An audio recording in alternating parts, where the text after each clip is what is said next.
dia harus pede, dia harus yakin bahwa dosanya pasti akan diampuni oleh Allah. Ada orang yang membaca Al-Quran lalu dia menyangka bahwa dia tidak akan diampuni dosa-dosanya oleh Allah. Apa kata Allah? Fahuwa minal muslimina bi ayatillah. Dia adalah orang-orang yang meremehkan kitab Allah. Jadi semangatipun kula panjenengan ikut semaan itu. Loh, saya kan tidak baca, saya kan cuma nyimak. Dulu kan sudah pernah kita selaraskan dulu pemahaman kita. Ad-da'i wal mu'ammin fil ajri syarikani. Orang berdoa dan cuma mengaminkan itu pahalanya sama. Al-qari wal mustami'in, orang yang membaca Al-Quran dan orang yang mendengarkannya saja, fil ajri syarikani, pahalanya juga sama. Jadi di depan kita tadi bergantian anak kita mulai dari tadi pagi sampai 12 juz yang dibaca tadi. Di sini hafidnya anak-anak kita buat tentangan membaca sambil mengingatnya, sambil mengingat-ingat. Salah berkeweta jangan suwate aja sambil makan kue, ketinggalan dia kata orang mana aja, seakan-akan matanya di situ tapi tangannya keranggian. Undi-undi mang ini, rondo royal mang ini.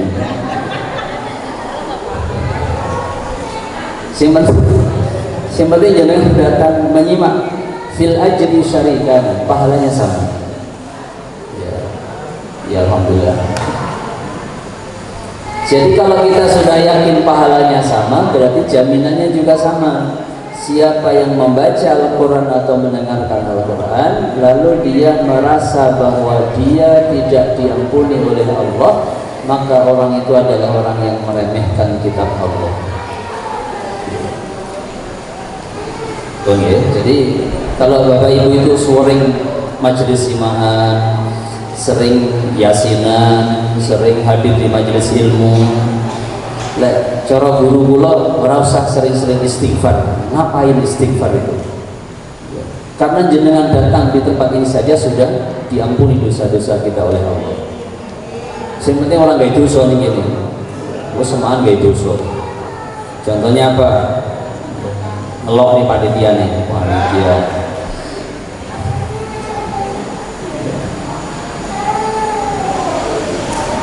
Padahal kalau yang suam ke kemanan kue sendiri tapi mulai tempat panitia. Wasani yang kedua, man tawaddu'a li ghaniyin linahu, siapa yang ngandap asor, siapa yang merendahkan dirinya kepada orang yang kaya. Jadi saya punya teman kaya, namanya Mas Bowo. Ucap ketemu Mas Bowo itu saya merendahkan diri saya. Terus pokoknya tak aja nih Mas Bowo, tak hormati, kata-katanya tak turuti kabeh pokoknya. Orang jaluk kopi tak kayaknya kopi. Merendahkan diri kepada orang yang kaya, linginahu, karena kekayaannya. Jadi jangan sampai kita ini merendahkan diri di hadapan orang kaya karena kayanya. Boleh kita merendahkan diri di hadapan orang yang kaya, tapi karena dermawannya, karena dukungannya, karena supportnya. Ini orang kaya yang apa ya? Yes kubuk pokoknya. Sugih ya wani, sugih ya istilahnya apa ya? Napa Pak Malik? Sumbut ya, jadi sugih ya sumbut. Ya ini benar. Sugih tapi cuma pamer hartanya, tidak pernah memberi support. Ya itu. Tidak boleh kita rendah hati, rendahkan diri kepada orang yang kaya seperti itu.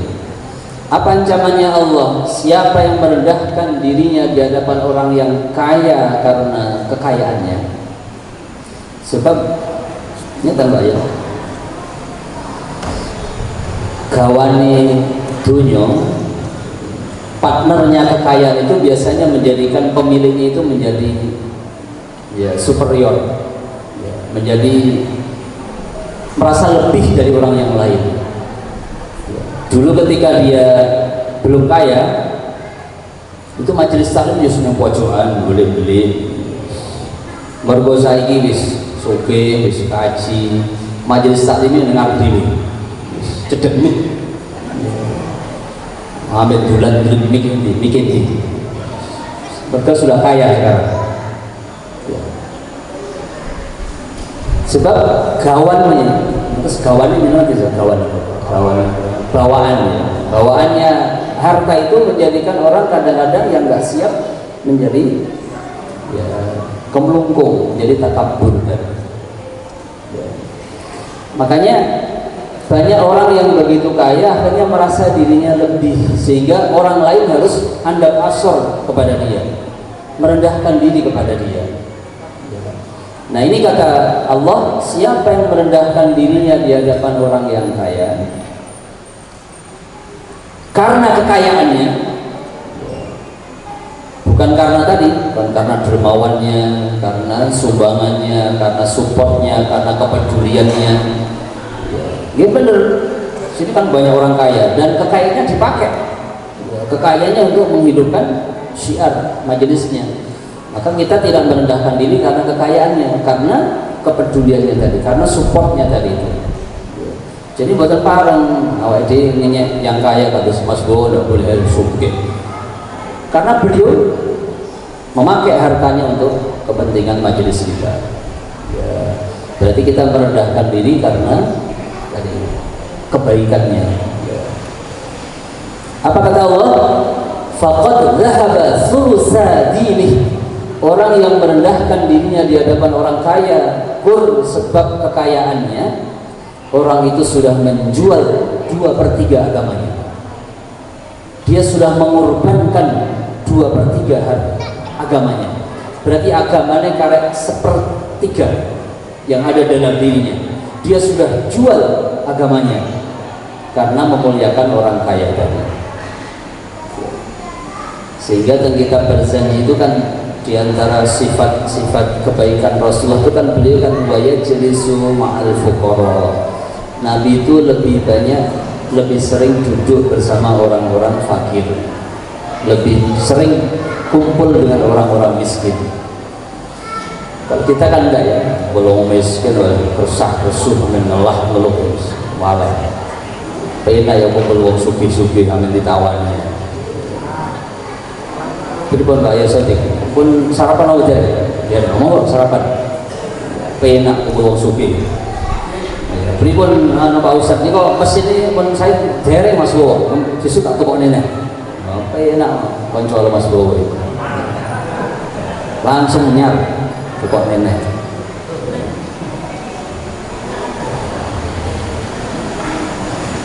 Padahal Rasulullah berkata,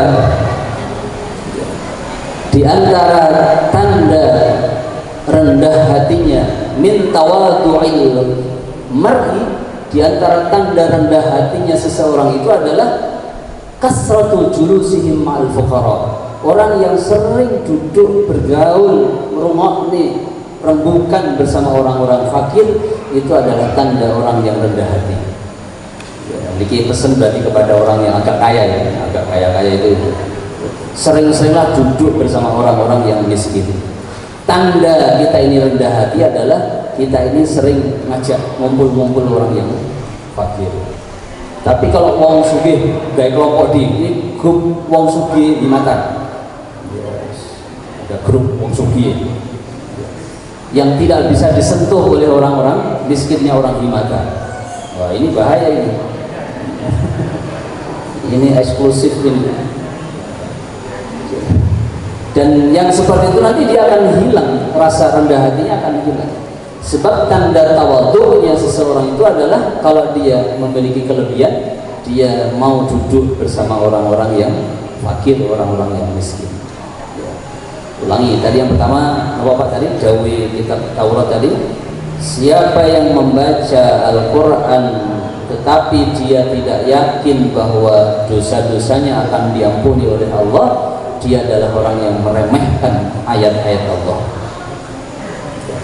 Yang kedua, siapa yang merendahkan dirinya di hadapan orang kaya karena dia kaya, hanya karena dia kaya, orang itu sudah menjual 2/3 agamanya. Berarti agamanya hampir habis, cuma 1/3 saja.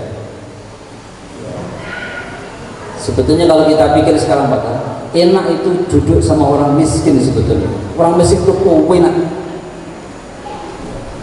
Dijak omong sitok saja, jawabnya 10 orang miskin. Disamperin tuh, orang di mana? Wah, mulai wakai siapa nih? Pengen mau tapi kalau ini terus. Betul tak antem di bawah itu. Wong miskin itu banyak jawabannya. Lek wong sugih, kita konping 10 jawabnya kursi sitok. Nggih ngoten terus mboten Pak.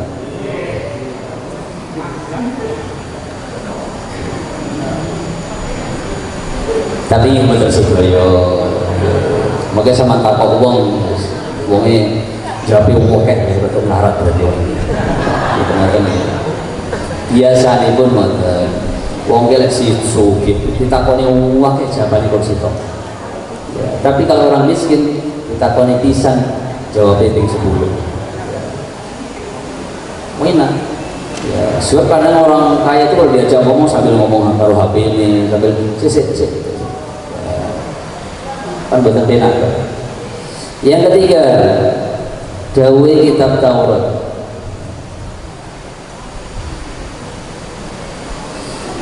Wasalis man hazina ala ma fatahu. Siapa yang bersedih terhadap apa yang terlewat darinya. Siapa yang susah karena dia tidak mampu mendapatkan sesuatu yang sudah lewat. Kurang sautus mestinya saya dapat itu. Atau karena musibah-musibah yang menimpa dia. Siapa yang tidak ridho terhadap musibah yang mengenai dia, sakhita qada rabbih, orang itu sesungguhnya telah marah, telah benci kepada takdir Tuhannya. Jadi nopo kemauan dalam hidup ini kan hampir setiap kita pasti punya cita-cita kan ya, bahasanya yang agak keren tuh ekspektasi ya, kita ini punya ekspektasi ya, ketika menjabat ketua Majelis Simaan cabang Makassar ya, saya punya ekspektasi ya, nanti 2024 sebelum coblosan tanggal 19 Februari 14 ya 14 atau 19 ya ya hafal kayaknya dengan golput ini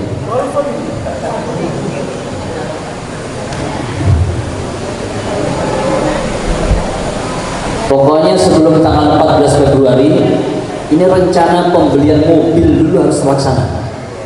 Nah ini ekspektasi ini ngiring nih Pak Dian lagi mobil. Nah mungkin saya kan promotornya dulu sudah disiapkan di mana-mana Majelis Simaan Al-Quran mau beli mobil ya. Sampai hari ini mobil-mobilan aja belum ada. Ini dipertanyakan ini ekspektasinya seperti apa ini. Siapa yang tidak ridho terhadap apa yang sudah lalu, yang sudah lewat ya, dari sesuatu yang dia inginkan, sakhita qada rabbih, sesungguhnya orang itu marah, murka kepada takdir Tuhannya. Iya kan? Nopo kemauan yang berlaku dalam hidup kita ini Bapak Ibu harus diyakini 50.000 tahun sebelum tercipta dunia seisinya sampun wonten ya, namanya pun Pak Soim dari pabrik gula, namanya Pak Mu'alim, sudah ditulis oleh Allah 50.000 tahun sebelum Allah ciptakan langit dan bumi ini sudah ada takdir untuk setiap kita. Dan terus hidup kita ini menjalani takdir Allah. Ya. Yang tidak ridho dengan ketentuan Allah berarti orang itu murka bima qadahu Allahu lana, terhadap apa yang sudah ditentukan oleh Allah kepada kita.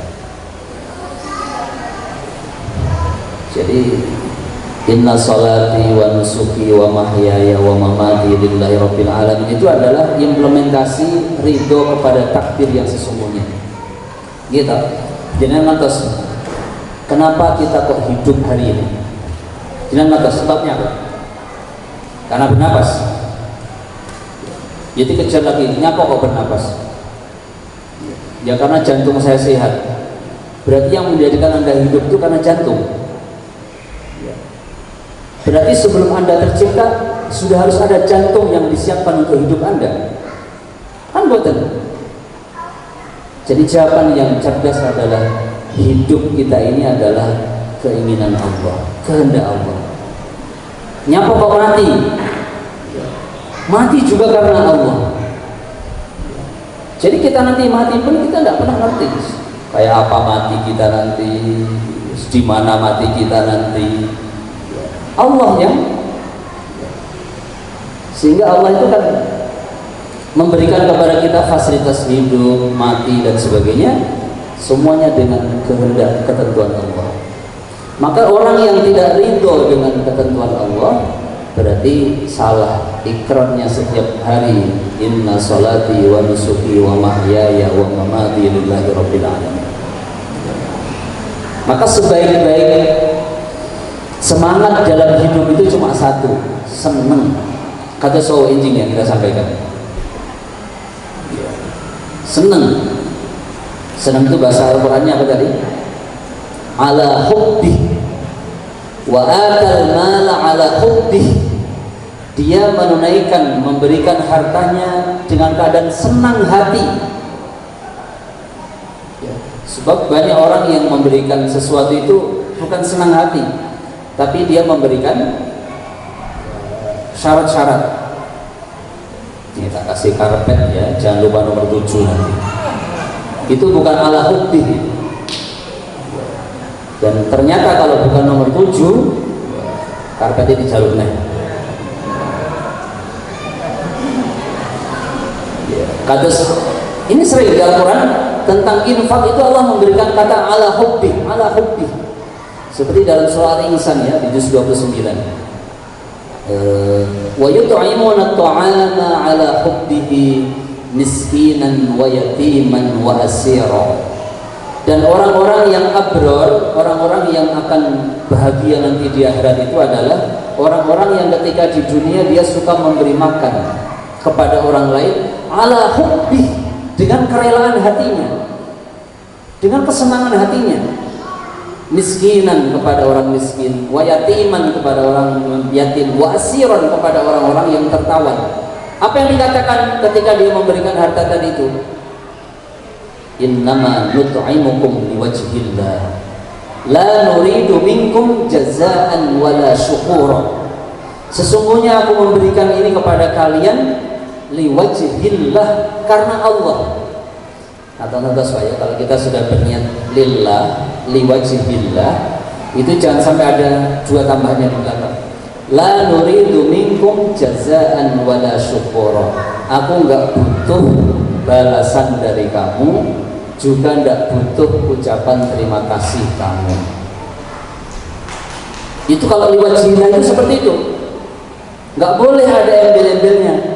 Rumah saku tahu tak sumbang kayak lasang, mau diundang atau belum teko.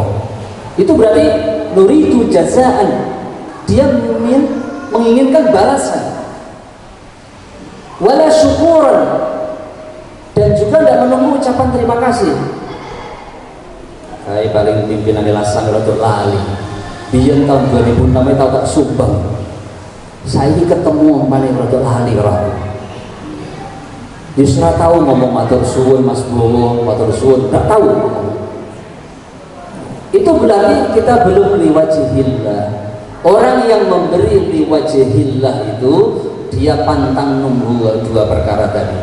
tidak akan menunggu jazaan, balasan, wala syukuran, dan dia tidak menunggu kata-kata syukur terima kasih, nggak pernah dia nunggu itu. Ini agak kurang nih akhir-akhir ini sumbang dari himata kelasan. Mungkin karena saya tidak pernah terima kasih. Saya nggak minum dulu.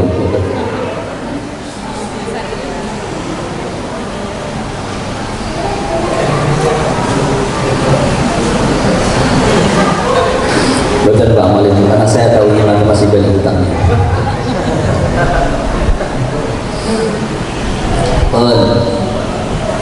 Jadi orang yang sudah mengatakan innama nut'imukum liwajhillah, kudu disambung la nuridu minkum jazaan wala syukura.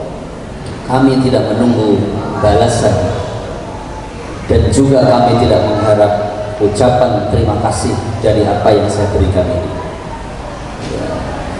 Sebab kadang-kadang itu mengganggu hati kita ya. Boyo, tak sumbang kok ngomong loh, matur suwun kan jero pena. Kadang kan begitu ya, kita diganggu dengan kata-kata itu.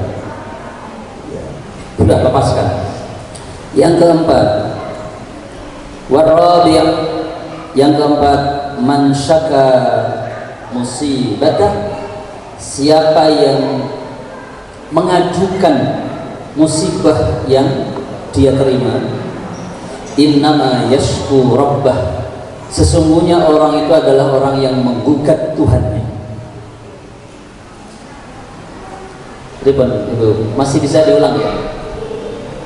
Yang pertama tadi apa? Siapa yang membaca Al-Quran lalu dia menyangka bahwa dia tidak diampuni dosa-dosanya oleh Allah, orang itu adalah orang yang melecehkan, meremehkan ayat Allah.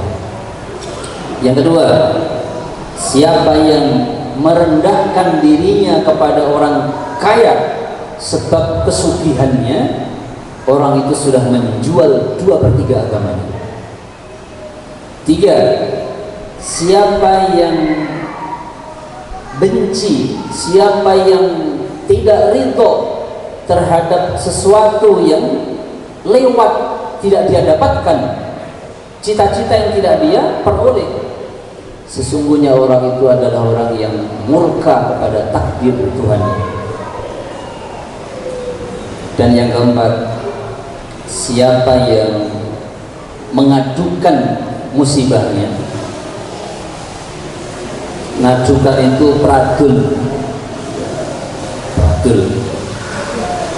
Jadi saya datang ke rumahnya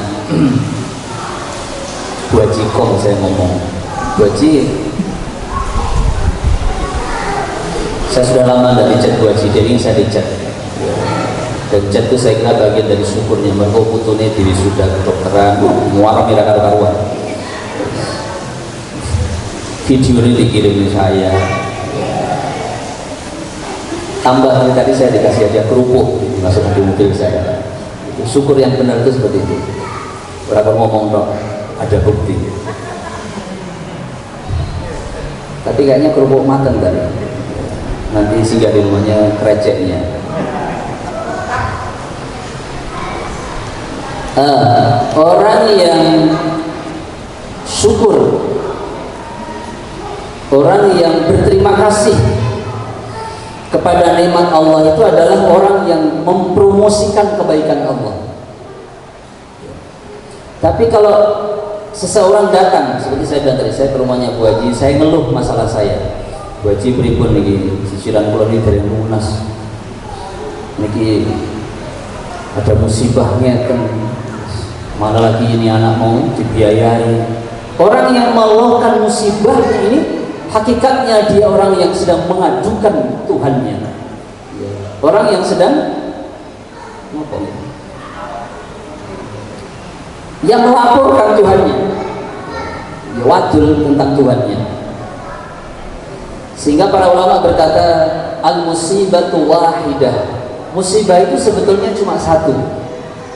Fa'idha syaka, ketika orang itu pradul dengan musibahnya, sara sintaini, musibah itu akan menjadi 2. Jadi bencana itu akan menjadi dua ketika dia dipradulkan. Ya, baik pradulnya itu offline atau online. Online itu kan normal ya, ada musibah langsung bikinkan story, bikinkan status. Jadi orang yang mengadukan permasalahannya, musibah yang menimpa dia, dia sesungguhnya telah menggandakan musibah yang asalnya cuma satu jadi dua. Apa itu yang pertama?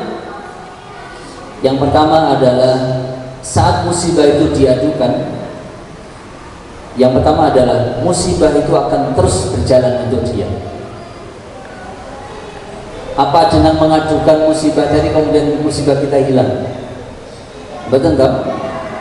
Tetap ada musibah itu, tetap ada ya, dalam diri kita tadi. Yang kedua, dahabu ajri, hilangnya pahala karena kita tidak sabar dengan musibah tadi.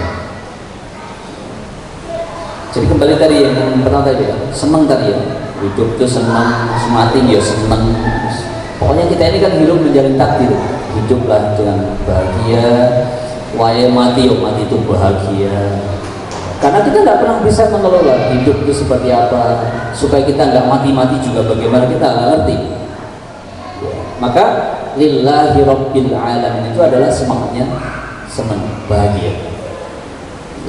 Sebab sesuatu yang paling disukai oleh syaitan di dunia ini adalah ketika kita ini ngersuloh.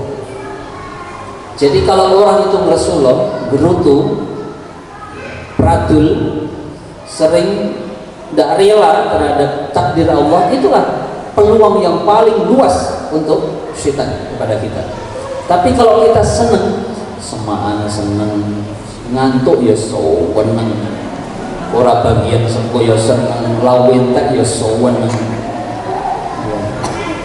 ora paham pengajian ya sewenang, seneng tok. Nggih. Kaset yo ora mongso kaset kok sewenang.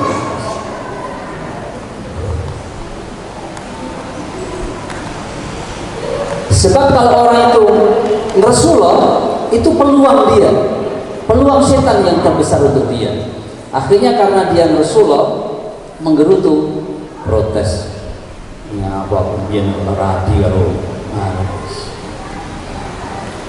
diprotes, ya, pasangannya diprotes. Aku kemudian jadi mantu nih yai kayu untuk mulia. Aku kemudian jadi anu ya.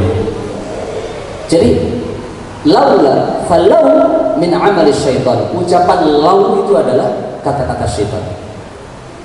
Maka tidak pernah boleh kita mengatakan lau dalam hidup. Lau seandainya ngopo yang biyen kok jatuh no.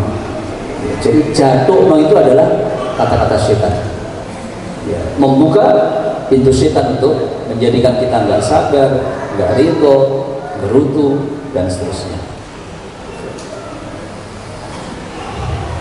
Gara-gara ceramah saya ngantuk terbahak ya kemarin. Mereka tadi semangatnya ngantuk ya seneng. Oh ya, ngantuk.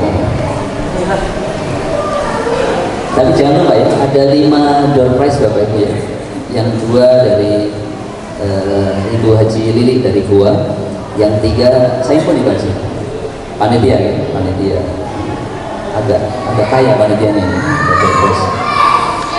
Nanti akan diproduksikan oleh 5 ya samyat yang bisa menjawab. Enaknya gimana? Menjawab atau istinbat dari ceramah saya? Istinbat aja enak. Jadi maju satu-satu ya, menyampaikan tadi yang didengar.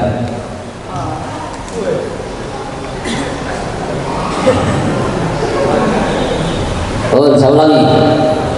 Jadi kita tadi bilang sejak tadi pagi kita sudah ngaji Al-Quran, nah siang ini kita ngaji kitab Taurat. Ya. Nanti kalau takutnya bojone mau nyapa mau ngaji Taurat gitu. Ya. Apa itu Taurat? Ya. Isinya ada. Untuk keren ini pengajian hari ini adalah kita ngaji kitab Taurat. Waktu arang kading di pengajian kitab Taurat ini. Yang biasa kan ngaji ngopi niati kan biasa. Ini ngaji kitab Taurat ya.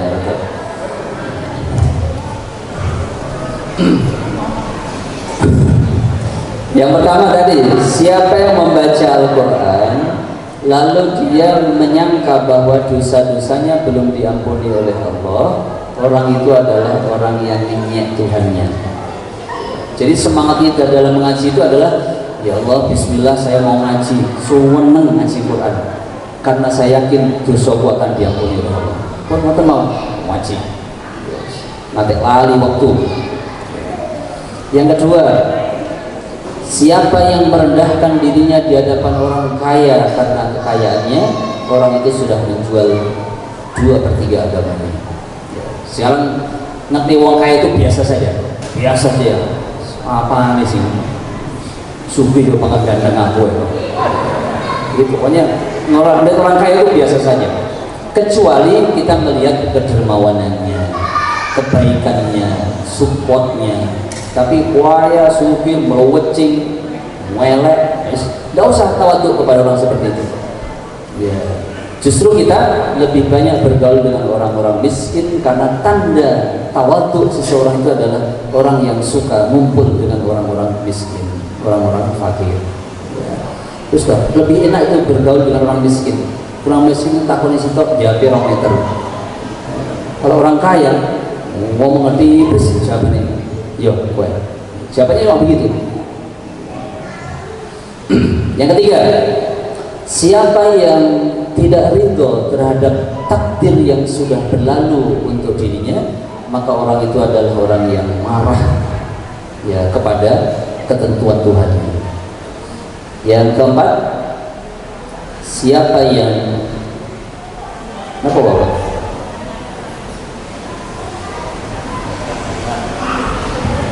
Man syaka musibatah, siapa yang mengadukan pradul terhadap musibah yang menimpanya, sesungguhnya dia adalah syaka rabbah, orang yang telah mengadukan Tuhannya, orang yang sedang protes kepada Tuhannya.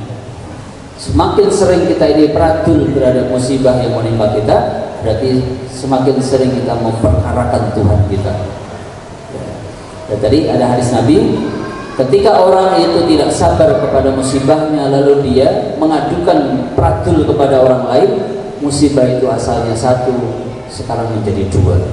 Yang pertama adalah musibah itu terus berjalan untuk dia, dan yang kedua hilang pahala dia karena musibah tujuannya adalah untuk meningkatkan derajat seseorang.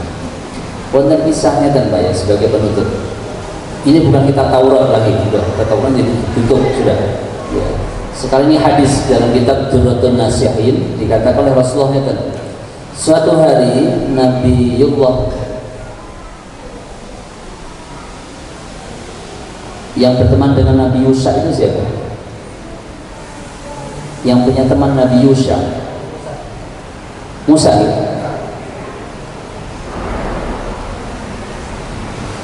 Apa tunggu pertanyaan kuis nanti ya.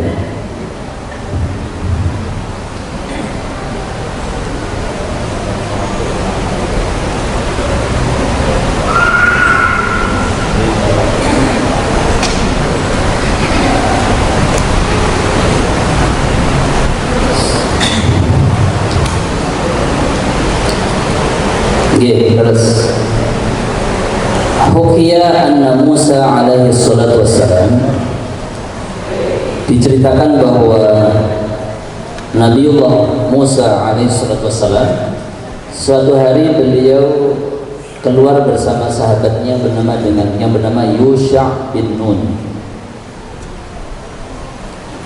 Yusha itu bukan Nabi ya, yang Nabi itu adalah Yasa, Al-Yasa. Yusha itu bukan Nabi. Jadi Nabiullah Musa suatu hari melampah-melampah bersama dengan karibnya namanya Yusha bin Nun.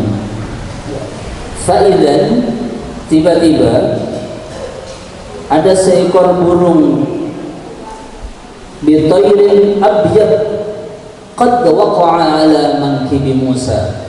Tiba-tiba ada seekor burung kecil yang berwarna putih mencok di atas pundaknya Nabi Musa.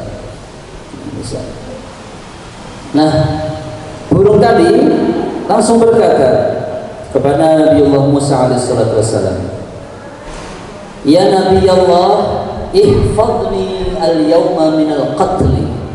Wahai Musa, peliharalah aku, jagalah aku dari musibah kematian yang akan mengenaiku hari ini. Saya akan mati pada hari ini, wahai Musa. Faqala, maka Nabi Musa berkata, mimman? Mati dari sebab apa? Mati oleh siapa? Qala minas saqri yuridu an yakulani. Ada burung elang yang sedang mengejar saya. Saqru itu burung elang atau burung gagak. Tunggulah saya Musa, jagalah saya Musa, ya bentengi saya Musa, karena akan ada burung elang yang akan memangsa saya. Maka Nabi Musa kemudian membuka bajunya dan burung putih tadi masuk ke dalam bajunya Nabi Musa. Fa'idan as-saqru qad aqbala. Tidak lama sesudah itu burung elang tadi datang. Dan di hadapan Nabi Musa, burung tadi langsung berkata, ya Nabi Allah, la tamna' saydi anni. Wahai Musa, jangan kau cegah buruanku hari ini. Nabi Musa kemudian berkata, karena dia ingin menjaga tadi rintihan burung putih tadi, begini aja burung gagak, saya potongkan kambing saya, lalu kau makanlah dagingnya. Burung gagak tadi berkata, lahmul ghanami la yasluhu li. Saya tidak pernah makan daging kambing. Mungkin dia takut kolesterol atau lahmul ghanami la yasluhu li. Saya nggak suka makan daging kambing. Kalau begitu begini saja, qul min lahmi fakhidi. Makanlah dari daging pahaku ini. Diberikan daging pahanya, makanlah sekenyang kamu. Apa kata burung elang tadi? Qala la aqulu illa min, saya tidak akan makan illa min hadiqataika, kecuali dari dua bola matamu. Ya, kalau cuma daging pahamu itu ya nggak terlalu. Saya ingin makan dua bola matamu itu. Fastalqa Musa ala dhahri. Maka Nabi Musa segera tidur terlentang menindih punggungnya untuk memberikan dua bola matanya tadi untuk dipatuk oleh burung elang tadi. Apa yang terjadi? Faja'a as-saqru wa waqa'a ala sadri. Maka datanglah burung elang tadi dan mencop di atas dadanya Nabi Musa alaihissalatu wassalam.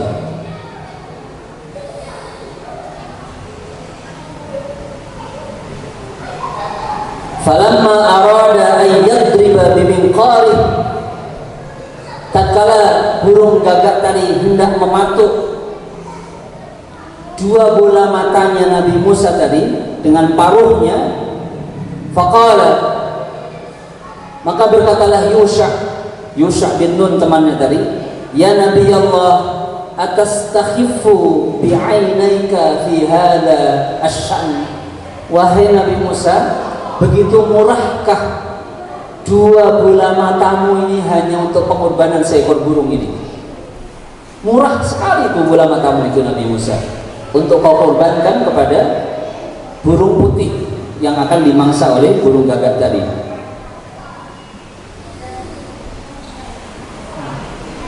Tatkala Yusha berkata seperti itu, fatara at-tayru, tiba-tiba burung yang dalam bajunya Nabi Musa tadi keluar terbang, dan burung gagak tadi juga terbang. Fa'aqbala, lalu keduanya menghadap, dan berkatalah burung gagak tadi, innama ana, sesungguhnya aku adalah Jibril, dan burung putih ini adalah Mikail. Kami datang untuk menguji kepadamu terhadap musibah yang akan diberikan oleh Allah. karena kesabaran Nabiullah Musa tadi, akhirnya Allah meningkatkan derajatnya Nabiullah Musa alaihissalatu wassalam. Ya. Wallahu a'lam. Ini kisah dalam bab tauhid di dalam kitab Durratun Nasihin. Betapa seseorang itu harus yakin bahwa dalam hidup ini musibah yang akan dihadapinya atau sedang dihadapinya, sesungguhnya di balik itu ada rahasia Allah untuk meninggikan derajat seseorang yang terkena musibah. Ya. Saya kira ini Bapak Ibu sudah hampir 1 jam materi kita. Asyarnya jam 3 lewat 20 ya. Ya. Ada waktu 15 menit untuk tanya jawab, 15 menit untuk pembagian kuis. Monggo yang punya pertanyaan, saya persilahkan. Ini nggak pakai MC ya, kayaknya MC-nya agak kelenger acara tadi malam barangkali. Monggo Pak Mari. Ada mic tadi yang mic lepas tadi tanpa kabel. Oh, merah hitam PDIP ini.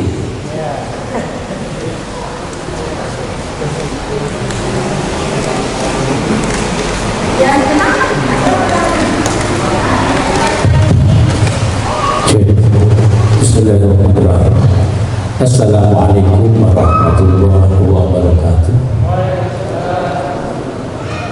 Yang saya tanyakan mengenai orang atau seseorang yang merendahkan dirinya terhadap orang yang kaya karena kekayaannya. Tadi dikatakan orang tersebut sudah kehilangan atau menjual sepertiga agama.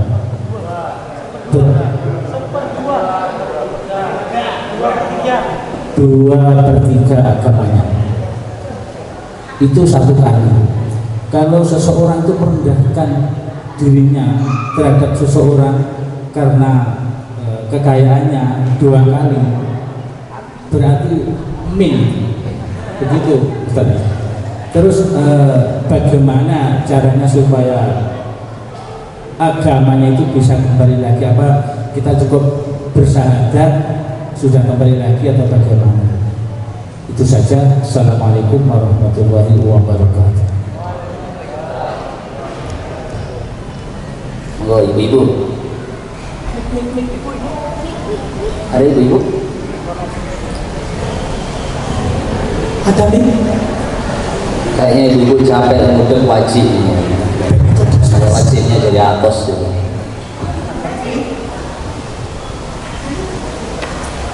Pandan. Sini bumi.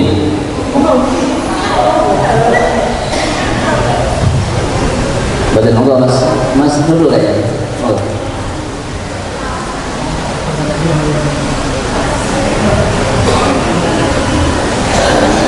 Assalamualaikum warahmatullahi wabarakatuh.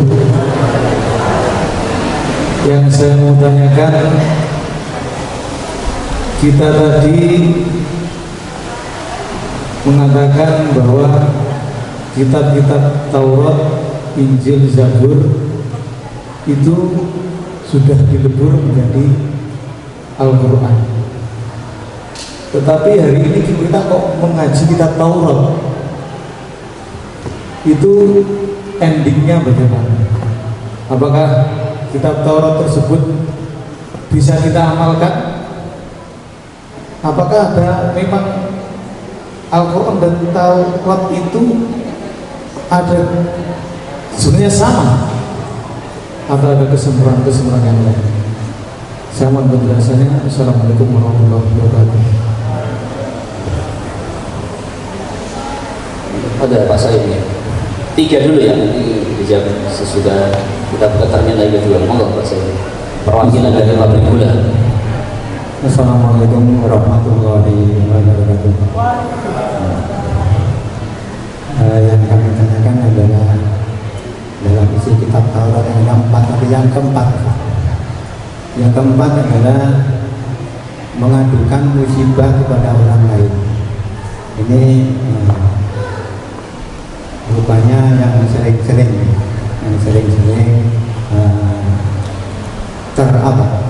tanpa terasa terucap. Apa boleh ini aduan musibah ini kita adukan kepada kerabat kita atau kepada orang tua? Itu mohon penjelasan. Terima kasih. Ya, kita jawab dulu. Nanti kalau ibu-ibu ada yang bertanya dan tidak bisa menjawab juga, berarti nanti yang dapat door prize yang bertanya ini. Siap-siap ini tampil di atas panggung Pak Mualim. Rumah saku ngopi bareng juga Pak Mualim yang bertanya, Pak Nurul, ini si Man, Pak Mualim lagi yang bertanya. Yang lainnya itu saming ngawatoknya.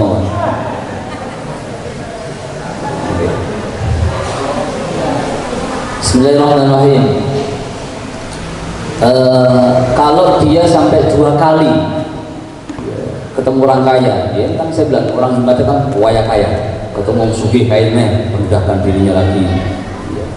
Yang kalau ketemu orang sugih lagi merendahkan dirinya, ya, berarti agamanya nanti ya. Terus cara mengembalikannya bagaimana untuk direkondisi lagi supaya agamanya kembali kepada utuh lagi. Jawaban ibu ingatkan, hitung-hitungan di dalam hadis Nabi itu enggak seharusnya diakumulasi ya. Kemudian tidak bisa berarti rong pertelon ya. Kalau 2 kali ketemu supirnya berarti rong pertelon plus rong pertelon ya. Berarti berapa? 4/6 ya. Mau ketemu yang kono ya. Dan sebetulnya seakan-akan dosa dia di dalam beragama itu dia sudah menghilangkan agamanya 2/3 ya, seakan-akan begitu ya. Terus bagaimana mengembalikannya? Tentu setiap kesalahan itu kan ditaubatkan, setiap kesalahan itu kan ditebus dengan taubat ya. Taubatnya bagaimana? Tentu dengan istighfar. Yang kedua, merubah posisi dia terhadap orang kaya dan cara memperlakukan dia terhadap orang kaya tadi ya. Jadi cara orang bertaubat itu selain istighfar kan dia harus mengganti kesalahannya dengan kebaikan. Taubat itu kan intinya yang pertama adalah getuni, yang kedua genteni. Taubat itu kan begitu. Orang kok digetuni digetuni, sesudah itu digenteni ya. Karena dulu dia sering berbahagia tertawa dalam kemaksiatannya, sekarang diganti dengan tangisan di dalam ketaatan kepada Allah ya. Karena dia dulu sering meninggalkan sholat, maka harus diganti sholat yang ditinggalkan tadi itu dengan ketaatan-ketaatan yang berlebih bagi kepada Allah. Taubatnya pencuri, koruptor, dia tidak akan diterima sebelum dia mengembalikan barang yang dicuri atau barang yang dikorupsi ya. Makanya taubat itu intinya 2, gentuni, genteni ya. Sama seperti tadi, karena kita merasa keliru sudah tawadhu kepada orang kaya karena linahu kekayaannya ya, kita bertaubat kepada Allah, istighfar. Selama ini berarti saya salah ya, saya itu ngajeni wong sugih karena saya silau melihat mobilnya, karena saya silau melihat pabriknya ya, karena saya segan melihat rumahnya dan sebagainya. Maka ditaubatkan kepada Allah, kemudian diganti bagaimana cara kita memposisikan dia dalam interaksi atau muamalah kita ya. Insya Allah mengatakan Pak Malim. Yang kedua Pak Nurul, ini agak hati-hati nih, kalau keliru nih bisa jadi ya Panji Gumilang ini kalau keliru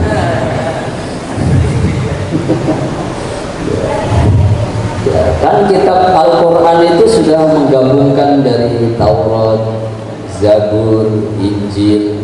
Kenapa ini kok 2023 menjelang tahun politik ada lagi Taurat ini? Ini apa-apaan ini? Kok Taurat muncul lagi?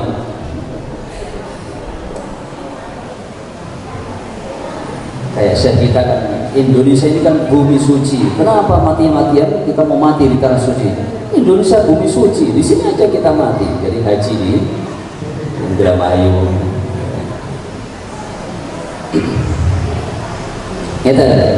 Quran itu adalah jami', ya, mengumpulkan, menyempurnakan isi semua kitab-kitab terdahulu. Yang kedua, di antara bukti otentivitas, di antara bukti kebenaran risalah setiap nabi itu masing-masing nabi membenarkan nabi sebelumnya. Kalau ada nabi yang sekarang ini, Nabi kita Muhammad namanya, menyalahkan ajaran nabi yang sebelumnya, Nabi Isa disalahkan, ya, Nabi Musa disalahkan, Nabi Daud disalahkan, itu bukti bahwa mata rantai tasalsul kenabian itu terputus. Karena bukti kebenaran seorang nabi itu adalah musaddiqan lima baina yadayya. Isi kitab Al-Quran itu adalah musaddiqan lima baina yadayya minat Taurat, membenarkan kitab Taurat yang sekarang ada sama saya. Itu kata Nabi Musa kepada kaumnya di surat As-Saff di juz 28. Nabi Isa juga begitu. Wa idh qala Isa liqaumihi, ketika Isa berkata kepada kaumnya, wahai kaumku, nanti akan datang seorang nabi min ba'di, sesudahku, ismuhu Ahmad, namanya adalah Ahmad. Ya. Jadi isi kitab Injil itu membenarkan risalah Nabi Musa. Al-Quran juga membenarkan risalah Nabi sebelumnya. Nah, adapun sekarang kenapa kok ada Taurat yang muncul? Ya, ini adalah riwayat hadis Nabi. Jadi Nabi itu diberikan wahyu oleh Allah, Muhammad, bukan cuma kitabmu loh Muhammad, dulu itu di Taurat juga ada unen-unen ini. Itulah yang dijadikan sebagai riwayat Rasulullah dalam hadisnya Wahab bin Munabbih yang kita baca pada hari ini. Jadi Allah memberikan wahyu kepada Nabiullah kita Muhammad bahwa di Taurat itu ada tertulis 4 kalimat, ya, unine ini disampaikanlah oleh Rasulullah kepada kita sebagai riwayat hadis yang pantas untuk kita berdomani. Dan semua riwayat dalam Taurat tadi masing-masingnya diterjemahkan dan disyarah oleh Nabi dalam bentuk hadis-hadis yang lain. Yang kedua, tidak ada sedikit pun kontradiktif, ya, tidak ada sedikit pun pernyataan yang keliru atau berlawanan dari Taurat yang kita bacakan itu dengan hadis Nabi atau ajaran Al-Quran yang sekarang sedang kita pelajari ini. Maka masih dulu ya. Asal usulnya seperti ini tadi. Soim bersul. Jadi terus kita bagaimana ini? Orang oleh ngeluh, ya, tidak boleh bersolat, tidak boleh mengajukan permasalahan kita. Ya. Jawabannya begini. Bukankah tanda syukur itu adalah wa amma bi ni'mati rabbika fahaddits? Tanda orang syukur itu yang ketiga adalah dia pantang untuk membeberkan, dia pantang untuk menyebarkan berita-berita buruk tentang Allah. Jadi yang disampaikan oleh orang yang bersyukur itu setiap saat adalah kebaikan-kebaikan Allah.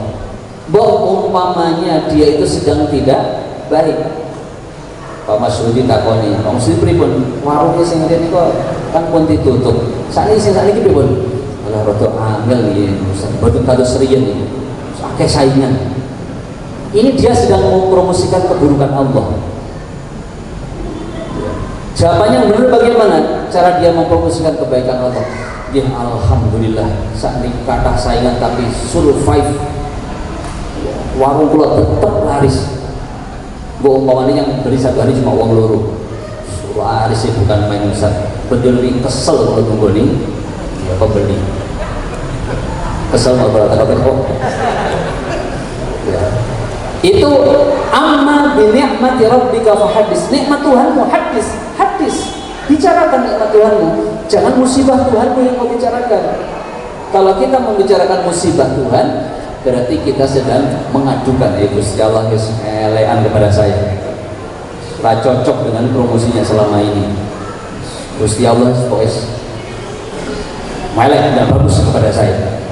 Saya sholat, sekolah majelis ya majelis, sekolah dikir, semaan ya semaan. Wah nggak sahabat. Berarti dia sedang mempromosikan keburukan Allah. Jadi tanda orang yang syukur adalah dia pantang memproklamasikan keburukan-keburukan Allah. Yang dicerita adalah api Allah saja. Itu maknanya wa amma bi nikmati rabbika fahaddits, itu seperti itu. Apa nggak boleh kita curhat pada orang lain? Boleh. Curhat kepada orang lain dalam artian kita membicarakan solusi. Kita kan makhluk sosial kan, nggak pernah bisa menyelesaikan kehidupan kita seorang diri. Ya kita kan boleh curhat, tanya kepada orang yang lebih tahu, yang pernah menghadapi musibah seperti itu, bagaimana caranya. Dan curhat seperti ini bukan berarti dia mengadukan keburukan Tuhannya, tapi dia tanda indikasi orang yang sabar adalah orang yang tidak diam menghadapi nasibnya, tapi terus bergeliat untuk mencari solusi yang terbaik. Mata Mas Endi, salah mudah ya, dipahami gampang ya. Ibu-ibu silakan. Waktunya masih ada. Jamnya cocok Pak, saya pikir. Iya, iya. Iya, cocok 15 bulan 6. Ada ibu-ibu? Rata-rata ngantuk ibu-ibu. Dua itu, yang pertama karena kesal, yang kedua karena kewarakan. Sampai pagi tau ya, pagi tau.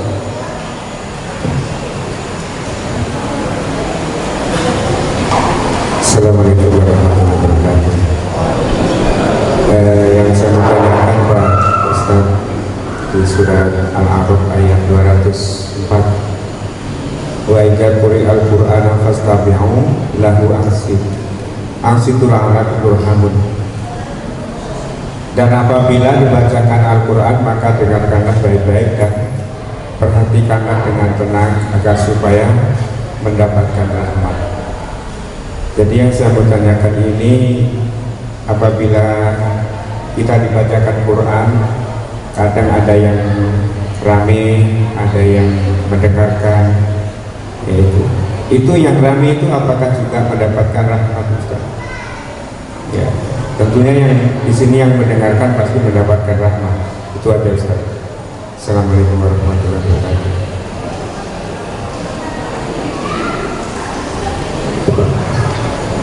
Wonten malih? Gak ada. Ya, jawabannya adalah apakah orang yang mendapat rahmat itu adalah orang-orang yang istima' dan insot. Fastami'u dari kata-kata istama'a ya.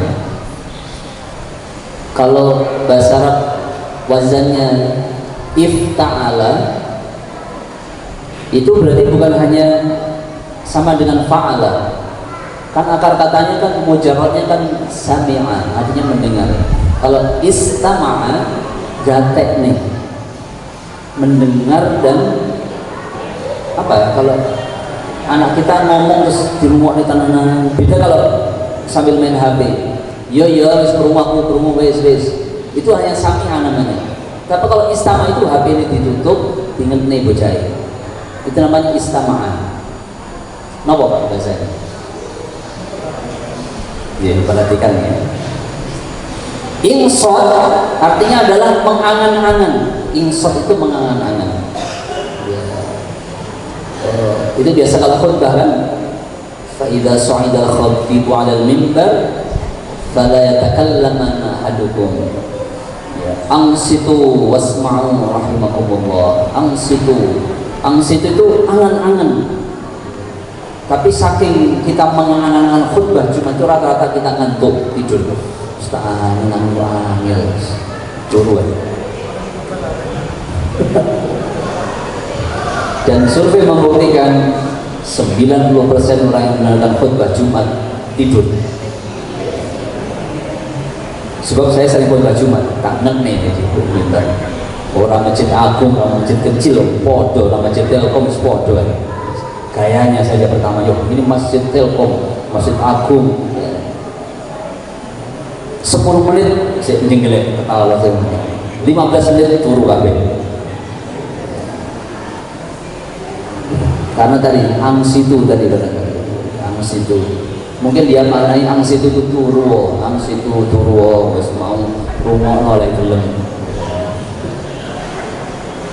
Padahal angsitu artinya adalah angan-angan lah. Ya, mergo dia angan-angan angel bisa tinggal turu. Itu nomor apa? Apakah yang rame enggak teknis, rayan jajan, rayan ya genderah dengan, apakah mereka tidak mendapat rahmat? Jawabannya pasti dapat rahmat. Semuanya pasti dapat rahmat. Ya. Cuma takarannya yang berbeda ya. Rahmat Allah itu kan wasi'at kulla syai'. Rahmat itu mencakupi segala sesuatu. Jadi jangan dianggap Allah itu kekurangan rahmat ya. Rahmat Allah itu maha luas.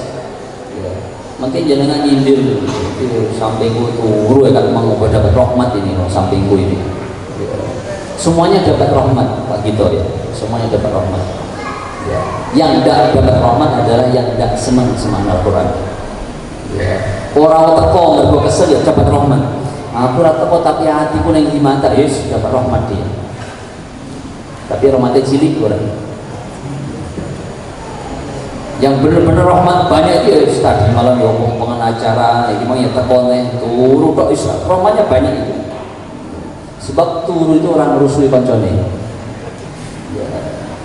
Daripada melek tapi rusui koncone ini mang rondo royal mang di rondo ini rondo nah. Itu merusui temannya. Jadi berpositif thinking pada Allah, rahmat Allah itu wasi'at kulla syai'. Ya, tapi takarannya yang berbeda-beda. Ya, bermanfaat ya. Ada ibu-ibu sitok saja, ibu-ibu. Pun badan. Ya. Saat ini beri hadiahnya dipegang beri Pak sih. Hadiahnya nanti beri bukti, jangan janji.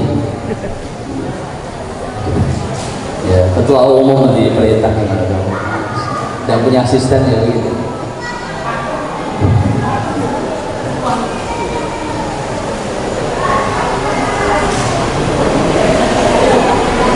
Oh hilang hadiah Pak, hilang. Ya, beri Pak Mudir, jadi Pak Mudir.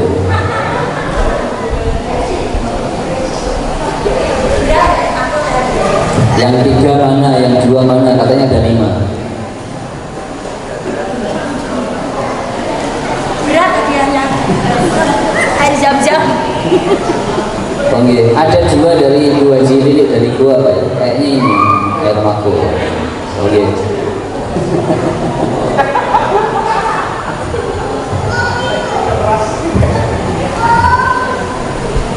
Pripun Pak Ji, salahnya pun. Oh. Pertanyaannya apa? Pun saya kasih hadiah ini saya siapkan untuk ibu-ibu 3. Tuh apa 2. Sekarang kuis untuk ibu-ibu dulu. Harus angkat tangan dan berdiri memperkenalkan dari majelis taklim. Ayo mik. Berdiri lagi. Yeah. Ngapunten Pak Haji dengan jumlah nomor dengan juting. Siapa yang angkat tangan pertama kali? Sebabnya angkat tangan semuanya itu nanti.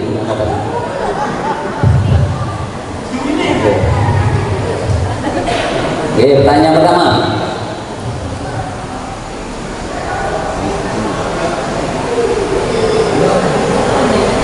Apakah yang dijanjikan Allah bagi orang yang suka membaca Al-Quran? Angel ya? Angel tanya seperti itu. Ibu-ibu dulu. Ibu-ibu dulu. Ibu sinten Bu? Namanya siapa? Ibu Istiqomah dari Majelis Taklim Tahfidz Ghafilin.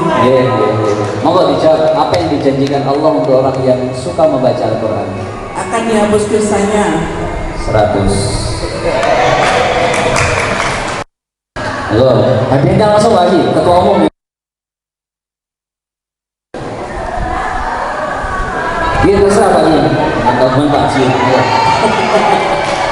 Tahu tanya, tahu Pak Abdul Wafin. Ayo, pertanyaan kedua. Oh, yang kedua, ibu-ibu dulu. Saya tadi kan sudah banyak bawa Pak. Ibu-ibu.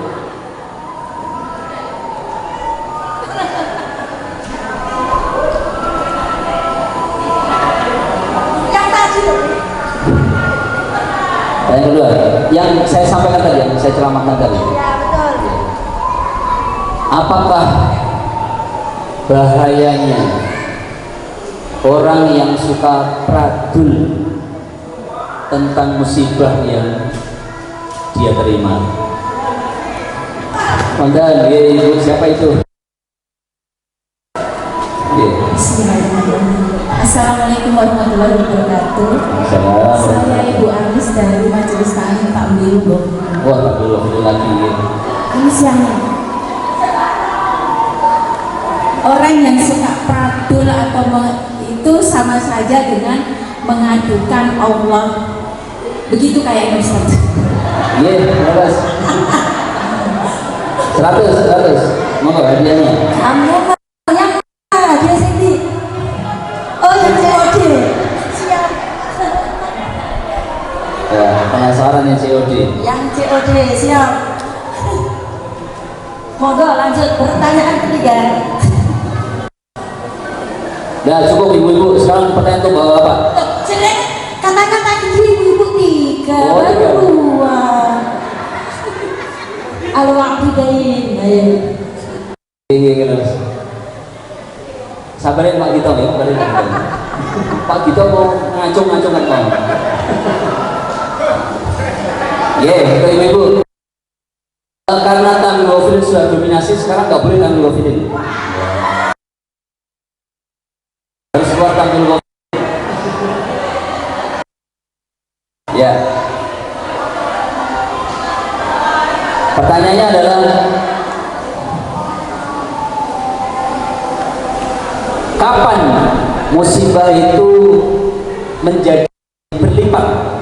Asal isi tok jadi loro. Kapan musibah itu menjadi berlipat ganda? Ada yang katakan? Hajar Umi Presiden. Tanggul mobil itu.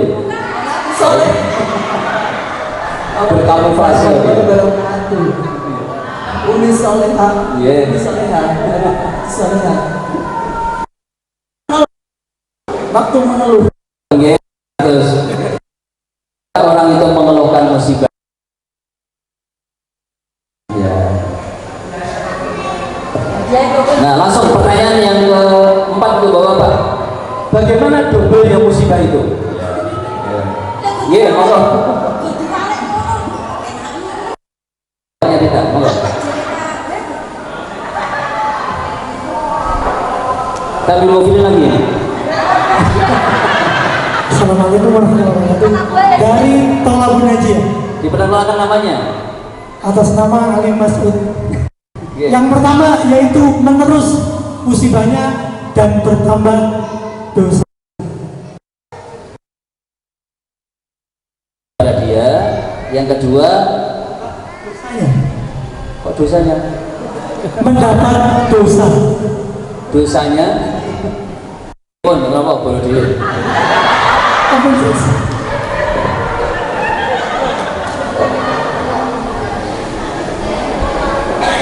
Terakhir untuk bapak.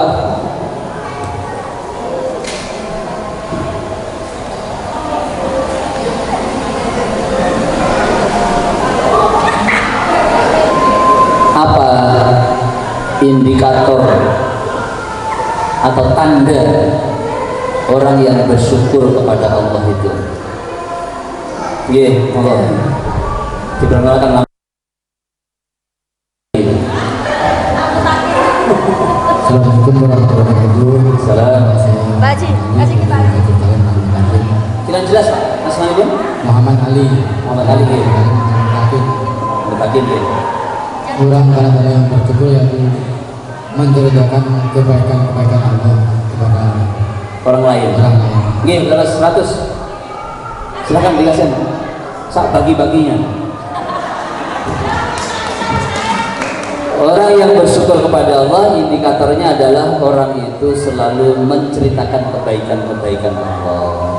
Ya, Bu ya, berhenti dari menceritakan keburukan Allah, berarti kita bersyukur kepada Allah Subhanahu wa taala. Dalilnya nopo? Wa amma bi ni'mati rabbika fahaddits. Ya, insyaallah Saya kira cukup, kita bersiap untuk sholat asar, dan pada asar nanti akan kita tutup dengan doa khatmul Quran. Atursun, subhanallah wa bihamdika, asyhadu an la ilaha illa anta, astaghfiruka wa atubu ilaik. Assalamualaikum warahmatullahi wabarakatuh.